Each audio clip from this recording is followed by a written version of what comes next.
तो भाई लोग कैसे हो आप लोग।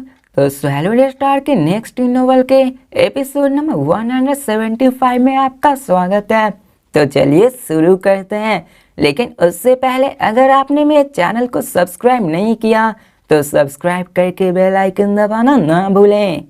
तो जैसा कि हमने पिछले एपिसोड में देखा कि लू फेंग का मैच स्टार्ट होने वाला है और वहाँ पे लू फेंग को दो बंदों ने ऑफेंड भी कर दिया होता है, जिसकी काम चलो देखते हैं क्या वो दोनों फर्स्ट और सेकंड रैंक के बंदे लू फेंग को मार पाते या फिर लू फेंग उन सबको मारने वाला था। और अब फिर हमें सीन चेंज कर ब्लैक ड्रैगन माउंटेन आइलैंड वहाँ के लग्जूरियस प्लेस को दिखाया जाता है, जहाँ पे करीब 1000 लोग जमे हुए थे और वो सारे बहुत ही इंपीरियल फैमिली से आए हुए थे और ये सारे ब्लैक ड्रैगन माउंटेन एम्पायर से ताल्लुकात रखते थे, जो कि इंपीरियल फैमिली थे। और वहाँ पे वो लोग वहीं पे आराम से बैठे हुए थे और उनमें से बहुत सारे सेक्टर और यहाँ तक कि डोमेन लॉर्ड के बंदे भी मौजूद थे। वो सारे ब्लैक ड्रैगन माउंटेन एम्पायर के ऊंचे पद वाले लोग थे। जैसे ही वहाँ पे कई सारे फेमस लू फेंग को देखती है तो वो उसे पहचान जाती है और जैसे ही वो लोग देखते हैं वो लोग भी इसको देखकर बहुत ज़्यादा शौक हो जाते हैं और कहते हैं कि ये तो लू फेंग है। और वहाँ पे सारे लोग ये सब बात करने की लू फेंग है, ये तो बड़ी आसानी से पास कर लेंगे। और तभी वहाँ पे कहता है कि उसके इमेज से देखने से लगता है कि लू फेंग कोई ऑर्डिनरी पर्सन नहीं है, क्योंकि उसके अंदर बहुत सारा किलिंग इंटेंट महसूस हो रहा था। और अब फिर हमें सीन चेंज कर उन सबको दिखाया जाता है जहाँ पे वो सारे लू फेंग के नारे लगाने लगते हैं। और अभी के मर्तबा हमें एम्परर को भी दिखाया जाता है, जो कहते हैं कि ये बंदा जरूर करके लाएगा, हमें टॉप 10,000 में अंदर जरूर लेके आएगा। और हमें उसी के भर में 9 प्रिंस को दिखाया जाता है, जो और कोई नहीं ब्रॉलिन होता है। अभी का मर्तबा वो भी शौक होता है कि क्या ये तो वही बंदा है वर्ल्ड विद इन के वर्ल्ड के अंदर वाला बंदा लू फेंग, आखिरकार ये ऐसे इतना ज़्यादा पावरफुल कैसे हो सकता है। और अभी के मर्तबा उसे भी पता चल गया था कि उसकी रेपुटेशन बहुत ज़्यादा हाई होने वाली है और वो इसका कुछ नहीं बिगाड़ सकता है।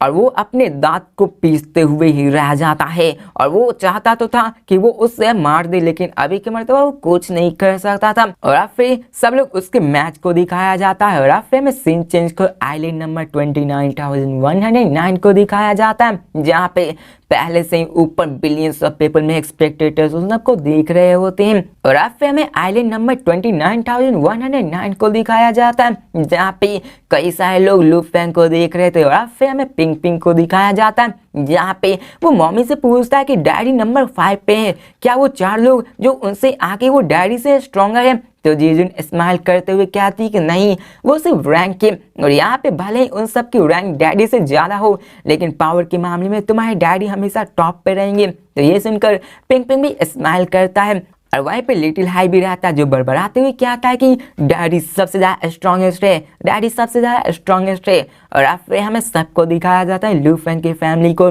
यहाँ तक कि थंडर गॉड भी कहते हैं कि हाँ थर्ड ब्रदर जरूर जीतेगा। और अब फिर मैच स्टार्ट होने वाला था 6 5 4 3 2 1 और वो कमेंटेटर बहुत जोर से चिल्लाता और सब लोग वहाँ पे चिल्लाने लगते और सभी के अंदर उमंग और जोश भर सा जाता है और वो सारे 100 ह्यूमंस लेट आउट वहाँ पे आ जाते हैं। और अब फिर वहाँ पे हम उन सबको दिखाया जाता है, जहाँ पे कई सारे बंदे जिनमें से पुस्किन, कून, लू फेंग वो सारे वहाँ पे आ जाते हैं और सारे लोग उन सब के नारे लगाने लगते हैं। और उनमें पुस्किन का नाम बहुत ही जोरों से लिया जा रहा होता है, क्योंकि वो नंबर 1 रैंकिंग पे था और वो बहुत ज़्यादा पावरफुल भी था।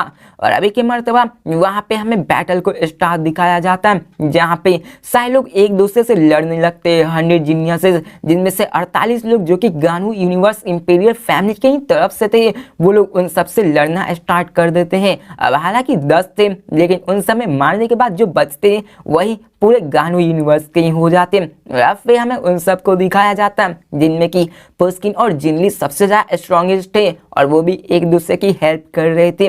और अब फिर हमें एक बंदे को दिखाया जाता है जो कि आओ फेंग जीसू होता और कजान, और वो एक बंदे ऑर्डर देता है कि जब तुम दोनों पहले उसे घेरो और वो जेनली को सराउंड कर लेते हैं। और अभी के मर्तबा उन सबके पास 2 लॉन्ग आर्क ब्लेड्स होता है और वो जेनली को मारने के लिए निकल जाते हैं। और ऐसे ही फिर वो दोनों लू फेंग की तरफ भी आ जाते हैं और अभी के मर्तबा सब लोग ग्रुप बैटल कर रहे होते हैं और सबको पहले ही एलिमिनेट कर देना चाहते थे। और अब फिर हमें लाइटनिंग की स्पीड से दिखाया जाता है कि और फिर जीव लू फेंग की तरफ बढ़ता है और अब फिर हमें पुस्किन को दिखाया जाता है जो देखकर 2 बंदे को अपनी तरफ आते हुए देखता है। और अभी के मर्तबा वो अपने फेस से ही लड़ता है जिसकी साइज किसी बड़े हैमर से कम नहीं लग रही थी और उसपे अंदर एक येलो एनर्जी फ्लो करने लगती है। और जैसे ही वहां पे बंदा आता है वो एक ही पंच में उन दोनों को मार देता है और इसी के साथ वहां का वो बंदा मारा जाता है, जिसे देखकर पुस्किन की वेव्स को देखकर सारे लोग शॉक हो जाते हैं कि ये तो बहुत ज्यादा पावरफुल है।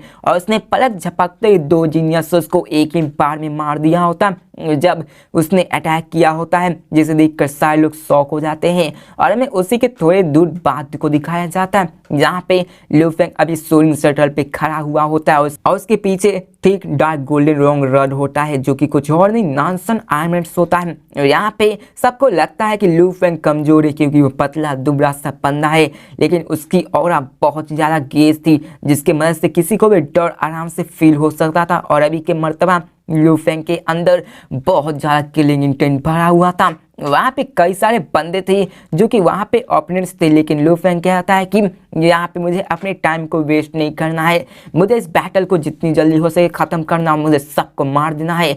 और तभी एक बंदा जो कि लू फेंग की तरफ पड़ता है अपने एक्स को लेकर, जिसे देखकर लू फेंग कहता है कि तुम अपनी मौत को देख रहे हो। और अब फिर लू फेंग हवा में फ्लोट कर रहा होता है और अब फिर लू फेंग अपने डार्क गोल्डन लॉन्ग रड को वहाँ पे आगे ले आता है जो कि वो शूट होकर suddenly golden beam of light में बन जाती है। और अभी के मर्तबा इसमें बहुत सारी कॉम्प्लेक्स गोल्डन पैटर्न्स बनी हुई होती है जो कि उसमें गोल्डन ऑरिजिन लॉ की रिपर्स भी इन्फ्यूज हुई होती है। और अभी के मर्तबा वो गोल्डन ब्लेड सडनली अपने ड्रीमी लाइफ फॉर्म कर देती है जिसके काम वो उसकी तरफ बढ़ जाता है और लू फेंग अभी उसे इल्यूजन ब्लेड टेक्निक से कंट्रोल कर रहा होता है। और अभी के मर्तबा वो आते ही अपने फुल पावर को अनलीज कर दिया होता है और अभी वो इसका फर्स्ट मूव था जो कि अपने एरिना वॉर में किया होता है। और लू फेंग ने तो पहले ही अपने फुल स्ट्रेंथ को कर दिया होता रंबल। और यहाँ पे हमें दिखाया जाता है कि लू फेंग का वो अटैक उसके यूथ से जाकर टकराता है जो कि वो अपने आर्म से रुकना तो चाहता था,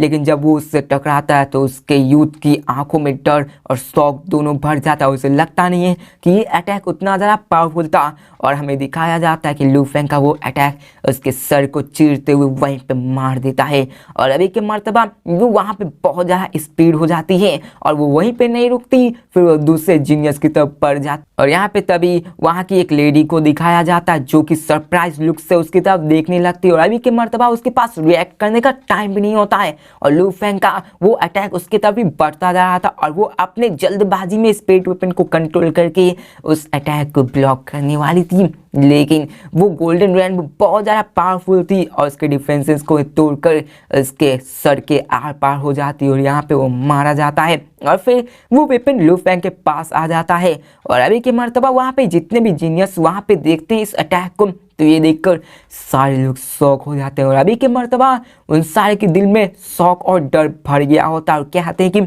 इतना ज़्यादा पावरफुल क्योंकि लू फेंग ने एक ही मूव में 2 जीनियसेस को बैक टू बैक मार दिया होता है। और अभी उन्हें यह पता था कि ऐसा करना कोई मामूली बात नहीं थी।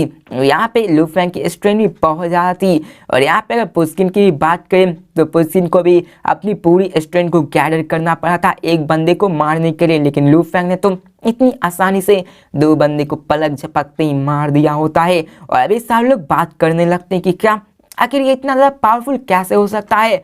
और अब फिर वो कहता है कि ये इतना ज़्यादा स्ट्रॉन्ग कैसे है, क्या वो ओरिजिन लॉ को जानता है, क्या वो सच में कॉम्प्रिहेंशन ऑफ ओरिजिन लॉ को सीख गया होता है। और अभी के मर्तबा जो 2 बंदे ऑफ फिजी और कैजान वो दोनों जेनली को मारने के लिए बढ़े हुए होते हैं, वो उनसे नहीं मरता है, जिसे देखकर वो वहाँ से भागकर लू फेंग की तरफ जाते हैं। लेकिन जैसे ही वो लोग लू फेंग को देखते कि उसने एक ही शॉट में 2 जीनियसेस को मार दिया है तो वो वहाँ पे डर जाते और कहते कि हमें वहाँ पे नहीं जाना होगा, आखिर इस बंदे से कौन ही पंगा लेना चाहता है। और अब फिर वहाँ पे हमें दिखाया जाता है कि लू फेंग पागलों की तरह सबको मार रहा होता है और ये पुस्किन से भी ज़्यादा क्रेजियर था। और यहाँ पे लू फैंग की गेज उन दोनों की नज़र पे जाती है जो कि कोई और नहीं एफेजी और काजान होता है, जो कि वहाँ से उसको देखकर भाग रहे होते हैं। जिसे देखकर लू फैंग अपने सोरिंग शटल पे बैठता है और उन दोनों की तरफ उड़कर चला जाता है।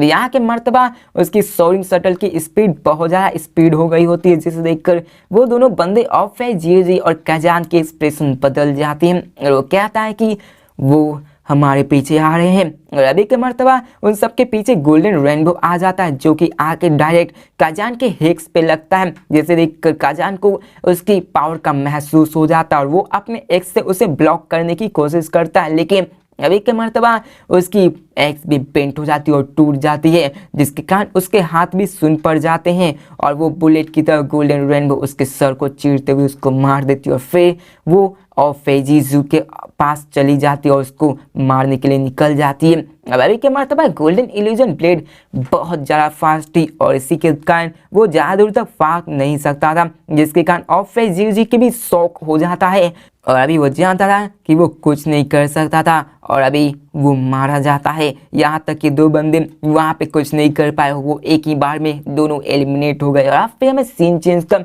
उन सारे को दिखाया जाता है, जहाँ पे पुस्किन भी सबको मार रहे होते हैं और यहाँ पे सारे बिलियंस ऑफ स्पेक्टेटर्स जो कि सारे स्टारफील्ड की तरफ से आए हुए होते हैं, उन्होंने कभी ये उम्मीद नहीं किया होता है कि लू फैंग जो कि रैंक नंबर 5 पे वो इतना ज़्यादा पावरफुल होगा कि वो पुस्किन जो कि नंबर 1 था उससे भी ज़्यादा वार गॉड जैसा होगा। वहाँ पे मिलियंस ऑफ स्पेक्टेटर्स जो कि ब्लैक ड्रैगन माउंटेन एम्पायर से आए हुए होते हैं, वो सारे लू फैंग के नारे लगाने लगते हैं और अभी के मर्तबा उन सारों में एक्साइटमेंट बढ़ जाती है और सबकी आंखों में पागलपन भी भर गया होता है। और हमें लू फैंग के बच्चों को दिखाया जाता है, जहाँ पे लिटिल हाई और पिंग पिंग दोनों कुर्सियों पे खड़े होकर अपने डैडी के नारे लगाने लगते हैं और थर्ड ब्रदर को देखकर हॉन्ग और थंडर गॉड भी खड़े हो जाते हैं और कहते हैं कि बिग ब्रदर तो बहुत ज़्यादा पावरफुल है। और अभी के मर्तबा उसके डैडी भी वहाँ पे खड़े हो जाते हैं और जिन के भी आंखों में एक्साइटमेंट हो जाती है।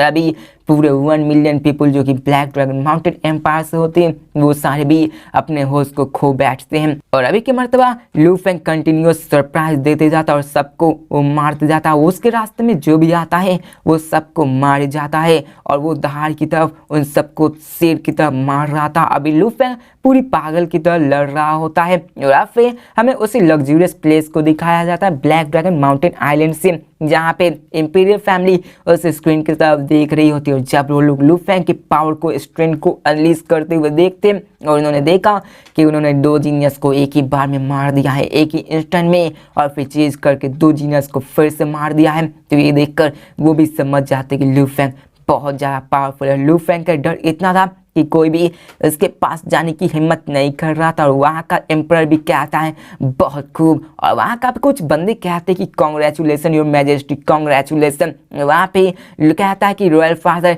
ये लू फैंग तो सच में स्ट्रांग है, ये बैटल करने के बाद उसे हम लोग ब्लैक ड्रैगन माउंटेन एम्पायर में बुलाएंगे और इसके बाद ये बैटल होगा तो कौन कहेगा कि ब्लैक ड्रैगन माउंटेन एम्पायर भी स्ट्रांग नहीं है। और फिर हमें थर्ड प्रिंस को दिखाया जाता है जो कि उठ के इन सब के बारे में कहने लगता है। और फिर हमें असूका को दिखाया जाता है जो कि वही ओल्ड मैन होता है। अब फिर वो देखता है कि क्या ये नॉनसन आर्मेंट्स है। अब ये सुनकर एम्परर भी शॉक होते हैं कि क्या नॉनसन आर्मेंट्स, क्या ये वही तो नहीं है 9 godly weapons of the controller the nonsun armaments, और ये वही गोल्डन रॉन्ग रन है जो कि वो अपने लिए यूज कर रहा है। तो ओल्ड मैन कहता है कि हम जो अभी उसने यूज किया वो इल्यूजन ब्लेड था जो कि नॉनसन आर्मेंट्स था, लगता है कि वो इसका यूज टू हो गया है और वो इसके फर्स्ट लेवल को गैप टू कर लिया है और अभी के मर्तबा वो अपने फर्स्ट लेवल को अनलीज कर पाया है, मतलब कि वो स्टार लेवल में होने के कारण इनविंसिबल बन सकता है। और यहाँ पे गानू यूनिवर्स में ऐसा कोई भी कुछ ही नंबर्स होंगे पीपल जो कि लू फैंग को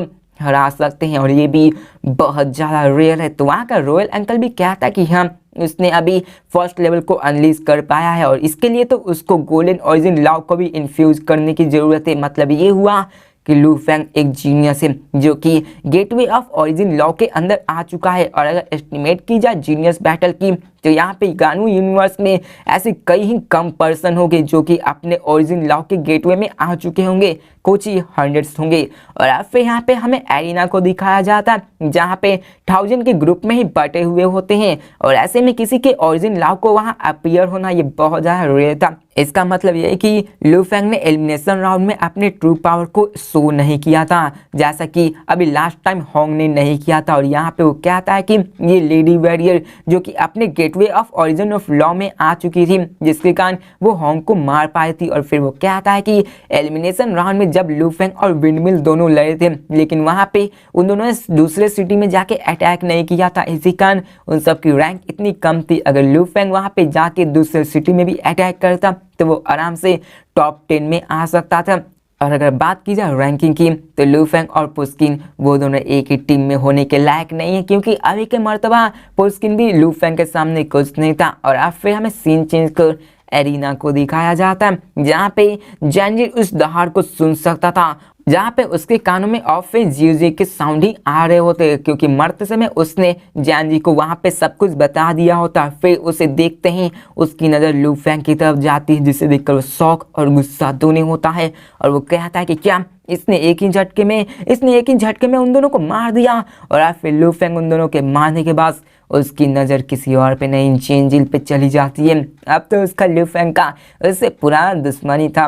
और अब फिर लू फेंग को देखकर जितने भी जीनियस वहाँ होते हैं वो सब लोग वहाँ से डर कर भागने लगते हैं। किसी की हिम्मत नहीं थी कि वो लू फेंग से जाके लड़े, और लू फेंग उन सबको चुन चुन कर मार रहा था। और यहाँ पे वो फिर उसके पास जाता है जेनजिन, और अभी के मर्तबा उसे याद था कि जेनजिन ने उसे कैसे कहा था। और यही सीन लेकर वो बहुत ज़्यादा गुस्सा था। और लू फेंग कहता है कि अगला शिकार तुम होगे, और वो उसकी तरफ निकल जाता। और अभी के मर्तबा लू फेंग की आंखों में बहुत ज़्यादा किलिंग इंटेंट दिख रहा था। यहाँ पे उसके किलिंग इंटेंट को देखकर ही सारे लोग डर के पसीने छूट रहे थे। और अब फिर लू फेंग अपने सोनिंग शटर पे बैठ के वहाँ पे जेंजिल की तरफ निकल जाता है। अब ये देखकर जेंजिल भी गुस्सा आ जाता है, उसके अंदर नफरत की बात, और वो कहता है कि आखिर मेरी गलती क्या थी, आखिर मैं इतने स्ट्रॉन्गेस्ट बंदे से कैसे टकरा गया। अब हालांकि वो गानू यूनिवर्स का नेचुरल इंपीरियल फैमिली के द्वारा ही न्यूचर किया गया था और उसी के साथ ट्रेनिंग लिया था, लेकिन उस बंदे को क्लियरली ये डिफरेंस पता था एक बंदे के बारे में जो कि अपने गेटवे ऑफ ओरिजिन लॉ में आ चुका था। और इसी के मर्तबा वो ये जानता था कि वो लू फेंग का मुकाबला नहीं कर सकता था, और इसी कारण वो पुस्किन की तरफ चिल्लाते हुए उसके तरफ भागने लगता, क्योंकि वो जानता था वो इसका मुकाबला नहीं कर सकता है। और अब फिर वो पुस्किन की तरफ भागने लगता है। और यहाँ पे जेंजिल पुस्किन से कहता है कि मुझे बचा लो, वो मुझे मारने वाला, और कहता है कि मुझे ब्लॉक करने में मदद करो। तो ये सुनकर पुस्किन उससे कहता है कि तुम्हें सच में ट्रबल में हो। यहाँ पे अगर रैंक की बात करें तो जेंजिल नंबर 2 पे था, वहीं पे पुस्किन नंबर 1 पे था। यहाँ पे वो दोनों सेम ग्रुप में थे, और यहाँ पे उन दोनों ने डील बनाई हुई थी कि वो दोनों एक दूसरे के साथ काम कर वहाँ पे जितने भी पावरफुल होंगे उन सबको हरा देंगे, और वो दोनों टीम अप करके टॉप 10 में आना चाहते थे, ताकि वो इस अरीना वार्स को आराम से पास कर सके। और अभी के मर्तबा उन्होंने प्लान बनाया हुआ था कि वो बड़े आराम से इन सबको मार देंगे, और लू फेंग को उन्होंने वीक समझ रखा था, और इसी कारण वो चाहते थे कि वहाँ पे उन दोनों मिलके लू फेंग को मार देते थे। लेकिन अभी के मर्तबा पुस्किन लू फेंग की तरफ देखता है, क्योंकि उसे पता था कि वो लू फेंग का मुकाबला नहीं कर सकता है। और यहाँ पे फिर वो पुस्किन लू फेंग की तरफ देखता है, उसे कम्युनिकेट करता है, कहता है कि हमें लड़ना नहीं चाहिए, अगर तुम जेनली की लाइफ को छोड़ दोगे और हम लोग इस अरीना वार्स को पास कर देंगे। और अब फिर पुस्किन को दिखाया जाता है जो कि लू फेंग से कम्युनिकेट करता है और कहता है कि जेनली गलत था, तुम्हें उससे लड़ना नहीं चाहिए, तुम्हें उसकी लाइफ को छोड़ देना चाहिए, तुम्हें इसे अरीना वॉर्स में पास करना चाहिए। अब यहाँ पे वो बेसिकली लू फेंग को मनाने की कोशिश कर रहा था, लेकिन लू फेंग था कि मानने को तैयार ही नहीं, और लू फेंग वहाँ पे अपने सोनिंग शटर पे खड़े हो जाता है और उन दोनों की तरफ देखने लगता है। और अभी के मर्तबा लू फेंग उन दोनों को देखता है। अब फिर लू फेंग को फिर से गुस्सा आ जाता है और वहाँ पे वो उस पर अटैक कर देता है, जिसे देखकर वो भी शॉक हो जाता है और उसके एक्सप्रेशन भी चेंज हो जाते हैं, और उसकी तरफ वो गोल्डन रेनबो आ जाता है जो कि पुस्किन की तरफ ही बढ़े हुए होते हैं, जिसे देखकर वो अपने फिस्ट से उसको अटैक को रोकने की कोशिश करता है। और अभी के मर्तबा उसके हाथों से येलो एनर्जी फ्लो करने लगती है, और जैसे ही जब वो अपने मूव को उसके साथ ब्लॉक करने की कोशिश करता है तो उसे भी इसके पावर का एहसास हो जाता है और पुस्किन 10 मीटर पीछे खिसका चला जाता है। और अभी के मर्तबा वो भी अपने दांत को पीसता है और वहाँ पे और उसे पता था कि वो पावर बहुत ज़्यादा बड़ा था और इसके बीच के ओरिजिन लॉ के कारण बहुत बड़ा डिफरेंस हो जाता था। अब यहाँ पे पुस्किन और जेंजिल ने एक प्लान बनाया होता है, क्योंकि उन्हें सिंपली करना था तो टॉप 10 में जाना था और यहाँ पे पुस्किन उसका ध्यान भटका रहा था ताकि जेंजिल उन सबको मार के टॉप 10 का रास्ता खाली कर दे। लेकिन अभी यहाँ पे उन सब का प्लान यही था और लू फेंग के पास नानसन आर्मेंट्स होने के कारण उस पर अटैक करने के कारण पुस्किन एक ही अटैक में बहुत ज़्यादा इंजर्ड हो चुका था और अगर ऐसे ही फाइट होता तो पुस्किन सच में मारा जाता और यहाँ पे कुछ शक नहीं था कि लू फेंग उससे सुपीरियर था। और लू फेंग भी यहाँ टाइम वेस्ट नहीं करना चाहता था क्योंकि यहाँ पे फिर वो उसको मार के वो जेंजिल को ठिकाने लगा देता और फिर वहाँ पे अभी के दौरान वो वहाँ से भाग जाता है कि उसे यहाँ से निकलना है। लू फेंग फिर से उसको चेज करने लगता है जिसे देखकर जेंजिल के एक्सप्रेशन चेंज हो जाते हैं कि क्या ये इतना फास्ट हो सकता है और ये मीचे पीछे आ गया है। और अभी की मर्तबा लू फेंग उस पर अटैक कर देता है और अभी की मर्तबा वो दोनों एक दूसरे से टकराते हैं और वो भी अपने लाइट डोमेन को वहाँ पे रिलीज करता है और अभी गोल्डन रेनबो और वो दोनों एक दूसरे से टकराते हैं जिसके कारण उसके ब्लेड्स दोनों पीछे खिसक जाते हैं और अभी उसका पूरा बॉडी शेक करने लगता है। अब यहाँ पे उसने फर्स्ट अटैक को लू फेंग के अटैक को रोक लिया होता है जिसे देखकर लू फेंग भी शॉक हो जाते क्या कि इसने मेरे अटैक को ब्लॉक कर लिया। और अब फिर लू फेंग फिर से उस पर अटैक कर देता है और यहाँ पे जेंजिल भी कहता है कि मैं इसको ब्लॉक नहीं कर सकता हूँ और मेरे पास कोई और रास्ता भी नहीं है। और लू फेंग अभी बहुत ज़्यादा फास्ट था जिसकी मदद से वो वहाँ से हट भी नहीं सकता था और अभी के मर्तबा वो एक ही चीज़ कर सकता था कि उसे दोबारा ब्लॉक करना। लेकिन इस बार वो पहले से ही वीक हो चुका होता है और वो लू फेंग के द्वारा वहीं पे मारा जाता है और वो उसके सिर पे चीर के उसके आर पार निकल जाता है और यहाँ पे जेंजिल मारा जाता है और यहाँ पे वो टूर्नामेंट से कंप्लीटली एलिमिनेट कर दिया जाता है। और जैसे ही पुस्किन उस डेट को देखता है तो उसके चेहरे पे भी डर उभर जाता है। अब यहाँ पे वो देखता है कि जेंजिल जो कि लू फेंग के एक अटैक को तो डॉज कर पा रहा था लेकिन उससे दूसरे अटैक को जैसे लू फेंग ने किया वो दूसरे अटैक के कारण मारा गया। और यहाँ पे उसे देखकर और भी ज़्यादा शौक होता है और उसके मन में अभी डर बैठ गया होता है और वो उसके सामने कुछ नहीं कर सकता था। और अब फिर ऐसे उनमें फाइट होने लगती है और ये बैटल करीब 5 मिनट तक और चलता है और यहाँ पे 5 मिनट के बाद वहाँ पे सर्वाइवर्स 3 बचते और ये बैटल वहीं पे ख़त्म हो जाता है। और ख़त्म होने के बाद वहाँ के सारे लोग लू फेंग की तरफ देखते और कहते कि ये मैडमैन आखिर मैडमैन है कौन, आखिर ये आया कहाँ से है। यहाँ पे जितने भी सर्वाइवर्स होते हैं वो लू फेंग को देख रहे होते हैं, उनके दिल में डर बैठा हुआ होता है। अब यहाँ पे कईयों को तो लू फेंग का नाम भी नहीं पता था और यहाँ पे उन सबको पता था कि पुस्किन और जेंजिल इन सबको इतनी आसानी से मार दिया होता है। और अब फिर वो वार खत्म हो चुका होता है और 90 एलिमिनेट हो चुका होता है और फिर हमें उस 9 सर्वाइवर्स को दिखाया जाता है जिसमें कि पुस्किन भी शामिल होता है और लू फेंग की तरफ देखते हुए कहता है कि ये बंदा तो सच में स्ट्रांग है। और वहाँ पे जितने भी लोग होते ब्लैक ड्रैगन माउंटेन स्टारफील्ड के स्पेक्टेटर्स वो लू फेंग के नारे लगाने लगते हैं और वो सारे एक्सप्रेशन मैड हो जाते हैं। वो सारे लोग लू फेंग के नाम के नारे लगाने लगते हैं और यहाँ पे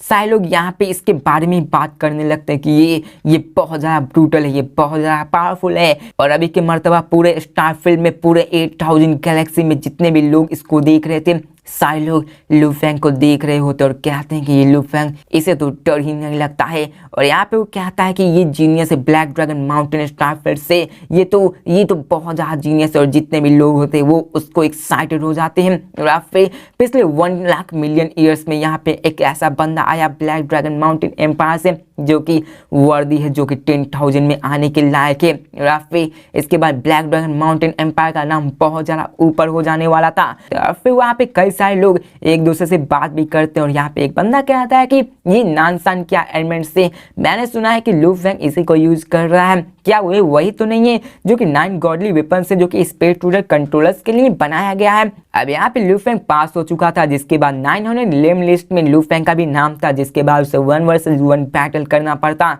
और लू फेंग अभी गानू यूनिवर्स कंट्री को रिप्रेजेंट करने वाला था और वो बाकी सारे जीनियस के साथ बैटल करने वाला था। और यहाँ पे Lu Feng black dragon mountain empire से था। और अभी के मर्तबा वहाँ पे सारे लोग लू फेंग के नाम निकालने लगते हैं कि लू Feng is a master, I love you लू फेंग, लू फेंग वाइफ, आई एम लू फेंग मास्टर, आई एम लू फेंग सीनियर, ऐसे निकनेम चारों तरफ वहाँ पे फैलने लगते हैं। और अब फिर वहाँ पे लू फेंग ने जो अपने वॉर का प्रदर्शन दिखाया था वहाँ पे ट्रिलियंस ऑफ लोगों का दिल जीत लिया होता है। और अब फिर हमें black dragon mountain empire luxurious place को दिखाया जाता है जहाँ पे वो सिल्वर हेयर ओल्ड मैन कहता है कि ये लू फेंग ये तो बहुत ज़्यादा प्रेडिक्ट करना नामुमकिन है। इसे कौन जानता था कि ये इतना ज़्यादा स्ट्रॉन्ग होगा और ये पता नहीं आगे जाके क्या करने वाला है, ये फ्यूचर में कितना ज़्यादा स्ट्रॉन्ग बनने वाला है।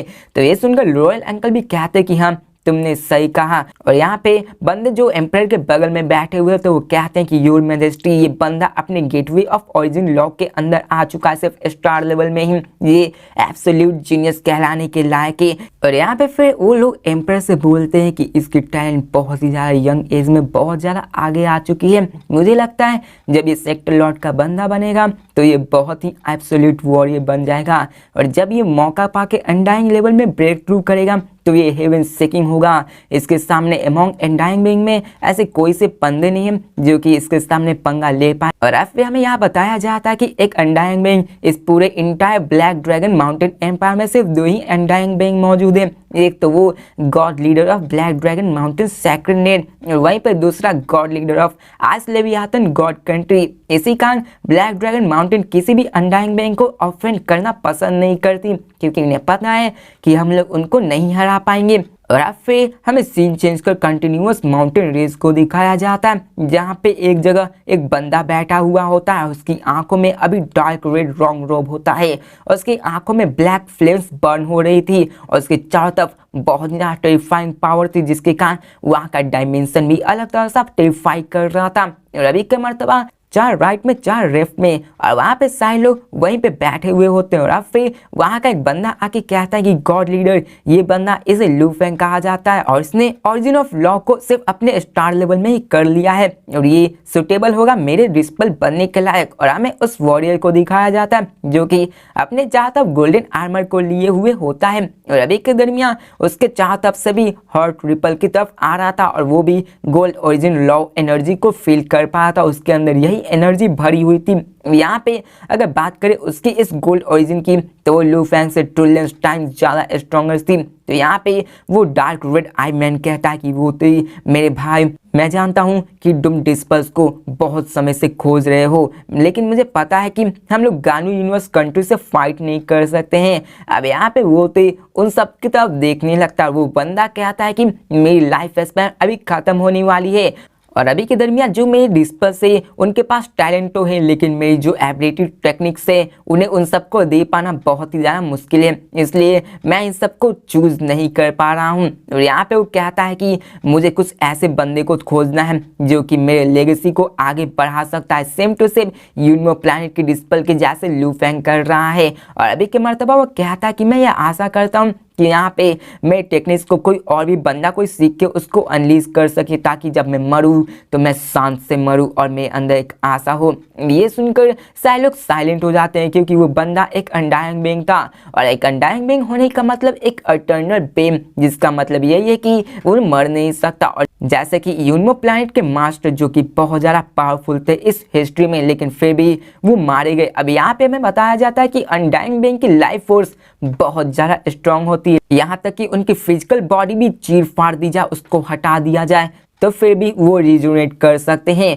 और यहाँ पे कुछ ही ऐसे इंजरीज है जो कि अनडाइंग में भी हील नहीं कर सकते, इसी कारण तो यूनिमो प्लैनेट के मास्टर भी ये मारे गए हैं। अब यहाँ पे वो कहता है कि यू टू माई ब्रदर, मैं जानता हूँ कि तुम मेरे लिए एक एक्सेप्शनल डिस्पल को लाने की सोच रहे हो लेकिन अगर बात करें लू फेंग की तो वो इतना ज़्यादा स्टूपिड नहीं है कि वो हमारी गानू यूनिवर्स कंट्री को चुने, यहाँ तक कि उसको लिए और भी ज़्यादा स्ट्रॉन्गर और पावरफुल वर्चुअल यूनिवर्स कंपनी आएंगे। यहाँ पे बहुत सालों से कुछ भी नहीं बदला है और वो कहता है कि यहाँ पे जीनियस को बहुत ही अच्छा एनवायरनमेंट चाहिए लर्न करने के लिए। अब यहाँ पे बेसिकली ये है कि वो अपना एक डिस्पल खोजा था जहाँ की वो अपने टेक्निक्स को उसको पास कर सके। अब यहाँ पे वो इसी के बारे में बात कर रहा था। अब यहाँ पे वो कहता है कि मैं थक गया हूँ, मैं अब घर जा रहा हूँ लेकिन मैं मरने से पहले मैं तुम सबको अच्छी हालत में देखना चाहता हूँ। और अब फिर वो वहाँ से निकल जाता है और अब फिर हमें सीन चेंज कर ब्लैक ड्रैगन माउंटेन एम्पायर में दिखाया जाता है जहाँ पे वो बैटल खत्म होने के बाद वो लू फेंग आइलैंड पे आ चुका होता है और वहाँ पे लिटिल हाई उसके पास आके बोलता है कि डैडी आप तो ब्लैक ड्रैगन माउंटेन में फेमस हो चुके हैं, अब जैसे ही बाहर जाएंगे हर बंदा आपको पहचान लेगा।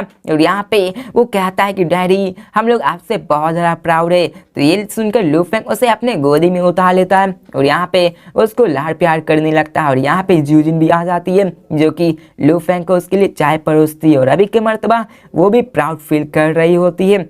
अब तभी लू फेंग वहां पर देखता है कि वहां पर कोई बंदे आ चुके हैं जो कि कोई और नहीं 3X माउंटेन ऑर्गेनाइजेशन से आए हुए होते हैं और लू फेंग भी उन सबको देखता है। यहाँ पे वो तीनों बंदे वहां पे आगे आते हैं जो कि स्माइल कर रहे होते हैं। अभी के मर्तबा वो सारे डार्क रेड बैटल रोब्स में होते हैं और उनमें से एक बंदा मिंग्यू भी होता है। और यहाँ पे लू फेंग ने एक्सपीरियंस से पता कर लिया था कि इस गानू ऑक्शन में ही कि जितने भी बंदे डार्क रेड बैटल रॉब होंगे वो शायद सेक्टर लॉर्ड के बंदे होने ही हैं। और अब फिर हमें एक आदमी को दिखाया जाता है जो कि बीच में खड़ा होता है और उसके सर के बीच में थंडर मार्क मौजूद था। वो भी सेक्टर लॉर्ड था जो कि ओरिजिन लाओ को पहचान चुका था थंडर के। और यहाँ पे वो सेक्टर लॉर्ड भी था। और अब फिर लू फेंग उन सबको देखता है और वहाँ पे वो लॉर्ड मिंग्यू वो जैसे ही देखता है वो खड़ा हो जाता है और यहाँ पे वो उसको सामने रिस्पेक्ट करता है। तो यहाँ पे वो लॉर्ड मिंग्यू कहते हैं कि मैं यहाँ का लॉर्ड नहीं हूँ, चलो मैं तुमसे मिलाता हूँ। और फिर वो उस मिडल मैन को दिखाते हैं जो कि dark red battle robe man होता है और वो कहता है कि ये 3X माउंटेन जनरल। और यहाँ पे इसी के साथ ये वीडियो भी खत्म होती है। तो भाई लोग इसी के साथ ये वीडियो भी खत्म होती है। तो मिलते हैं नेक्स्ट वीडियो में और देखते हैं कि आगे क्या होने वाला है। और आप लोग भी गेस करके बताना कि आखिर वो सर में बीच में थंडर मार्क वाला आदमी आखिर कौन है। मैंने उसके बारे में 2-3 बार जिक्र किया है, आप लोग कमेंट में जरूर बताना। तो मिलते हैं नेक्स्ट वीडियो में, तब तक के लिए बाय।